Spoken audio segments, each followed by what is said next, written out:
Tengan un gran saludo. Soy el profesor Pedro Vicente Artica y conmigo van a llevar el curso de CTA. El tema del día de hoy será característica de los seres vivos. Está orientado para los alumnos de primero y segundo grado de secundaria. Pero antes de comenzar con este estudio, vamos a ver algunas recomendaciones. Estamos viviendo esta pandemia causada por este virus, el COVID-19. Para poder protegernos, recuerda algunos consejos. Primera acción, quédate en casa. Cuida a los que quieres. De esa forma vas a poder proteger a la gente más vulnerable, como son los ancianos, como es la gente con enfermedades crónicas. Recuerda, quédate en casa y asume con responsabilidad esta acción. También debes lavarte las manos constantemente. Por lo menos cada vez que te lavas las manos, demorarte 20 segundos. Hazlo bien. Recuerda que con esto estás eliminando a estos virus. Ahora sí nos concentramos en el tema. Para comenzar, vamos a responder a esta pregunta. ¿Cuáles son seres vivos? ¿Será el agua? ¿Será la ameba? ¿O quizás el coronavirus? ¿O puede ser esta niña con su perrito?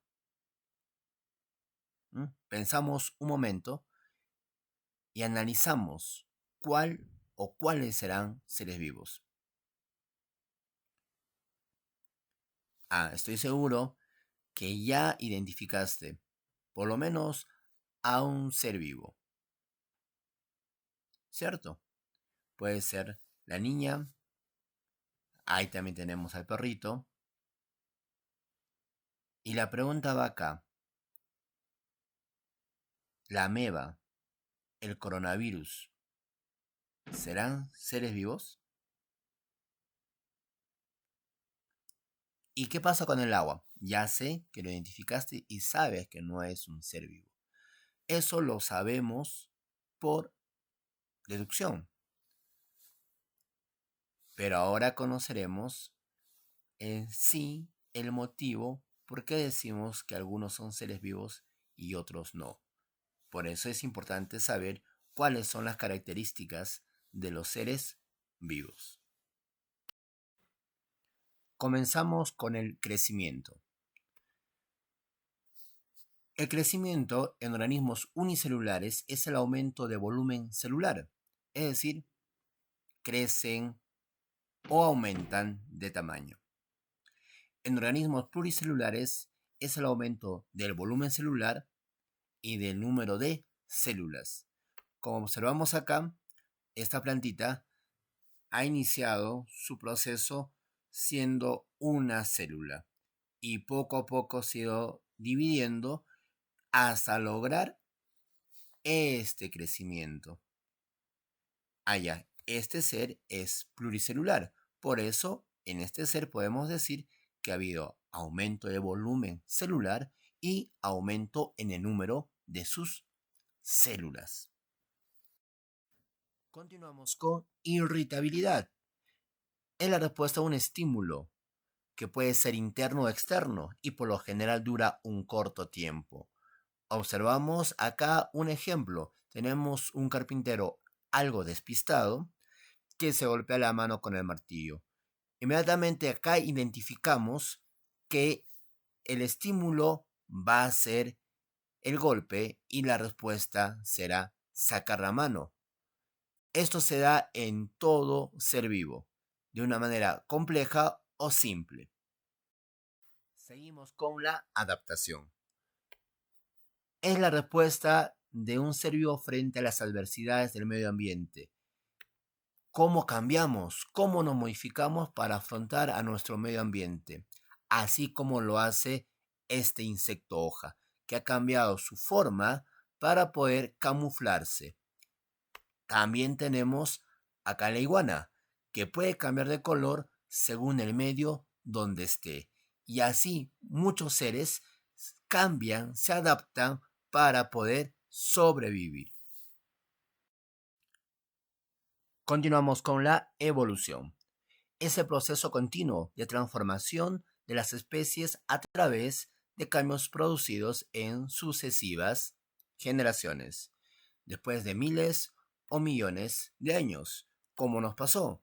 Observamos cómo pasamos de ser un chimpancé a un Australopithecus, después a un Homo habilis y actualmente somos Homo sapiens. Este proceso de evolución fue defendido por Charles Robert Darwin, que postuló la selección natural, es decir, que el más apto sobrevive. Recuérdalo bien, el más apto, no el más fuerte, es decir, el que tiene facilidad para los cambios. Continuamos con la homeostasis. Consiste en mantener el equilibrio interno de un organismo, es decir, las condiciones internas constantes, como la temperatura o la cantidad de agua en el cuerpo. Vamos a tener acá como ejemplo a los osos polares. A pesar que en su medio va a haber cambios de temperatura, ellos mantendrán una temperatura estable o constante, al igual que nosotros y todos los seres vivos. ¿Qué pasaría si esta homeostasis se rompe? Primero, sería una enfermedad y si se mantiene, llevaría a la muerte. Continuamos con la reproducción. Es la capacidad de producir nuevos individuos, es decir, multiplicarse, y con esto aseguramos la perpetuación de las especies.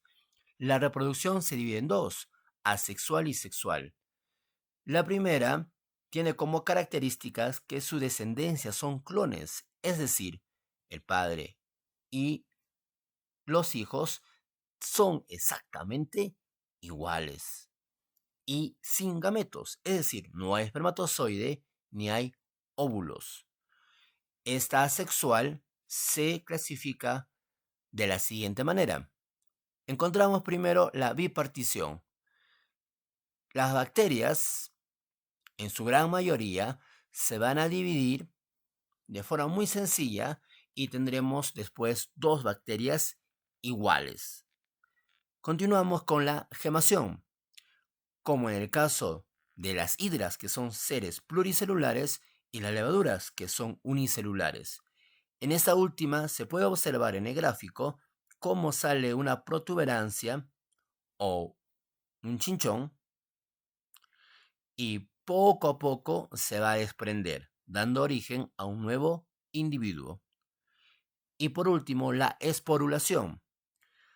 Acá, la bacteria, en algunos casos, o protozoarios, van a estar cubiertos por una espora o saco. Internamente se van a dividir hasta que el saco ya no puede más y explota, y da así origen a los nuevos individuos. Continuando, tenemos la reproducción sexual. Su descendencia es distinto al progenitor, que significa que hay una variabilidad genética. Como observamos acá, papá, mamá, hijos, a pesar que son familia, son distintos entre ellos. Recuerda que para lograr esta variabilidad tienen que tener gametos, es decir, espermatozoides y óvulos. Esto permite que la mitad de las características del papá y de la mamá se puedan combinar y así dar origen a un nuevo individuo. Acá tenemos la forma en que se fecunda el óvulo por el espermatozoide. Tigre, continuamos con metabolismo. Es el conjunto de procesos químicos que ocurren dentro de un ser vivo y que hacen posible su existencia, crecimiento y desarrollo. Gracias a esta característica podemos elaborar proteínas, hormonas y una infinidad de sustancias que son útiles para el ser vivo. Recuerda que el mayor laboratorio que tenemos es nuestro propio cuerpo. El metabolismo se va a dividir en anabolismo, que es sintetizar, construir, elaborar, formar compuestos o sustancias químicas. Como principal ejemplo tenemos a la fotosíntesis. Recuerda que en esta fotosíntesis se va a producir, se va a elaborar la glucosa, que es el primer compuesto orgánico, cuya fórmula es C6H12IO6. Después tenemos al catabolismo, que es degradar, descomponer, destruir. Como ejemplo tenemos la digestión. Si acá comemos un trozo de pizza, esa pizza se va a degradar hasta ser proteína, hasta ser glúcido, lípido, darnos energía y va a ser materia prima para la elaboración de una gran cantidad de sustancias útiles para el cuerpo humano y para el cuerpo de cualquier ser vivo. Continuamos con el movimiento. Es la respuesta más observable de un ser vivo frente a un estímulo. Es un cambio de lugar o espacio, así como lo observamos en esta ameba. Este protozoario va a cambiar de lugar, se va a trasladar gracias a que tiene sus pseudópodos. También lo podemos observar en todos los seres vivos, como en esta ranita. Alguno por ahí se preguntará, ¿y las plantas se pueden mover? Claro, así como la planta resentida, que al tacto contrae sus hojas, y eso también es un tipo de movimiento. Llegamos a la última característica de los seres vivos, que es la organización compleja. Esta característica se refiere a la manera como está organizado estructuralmente el cuerpo de los seres vivos, comenzando desde los átomos, moléculas, células, tejidos, hasta llegar a un individuo completo. Lo vamos a clasificar en tres: nivel químico, biológico y ecológico. Nivel químico: inerte o sin vida. Para ese nivel comenzamos con el atómico o bioátomos.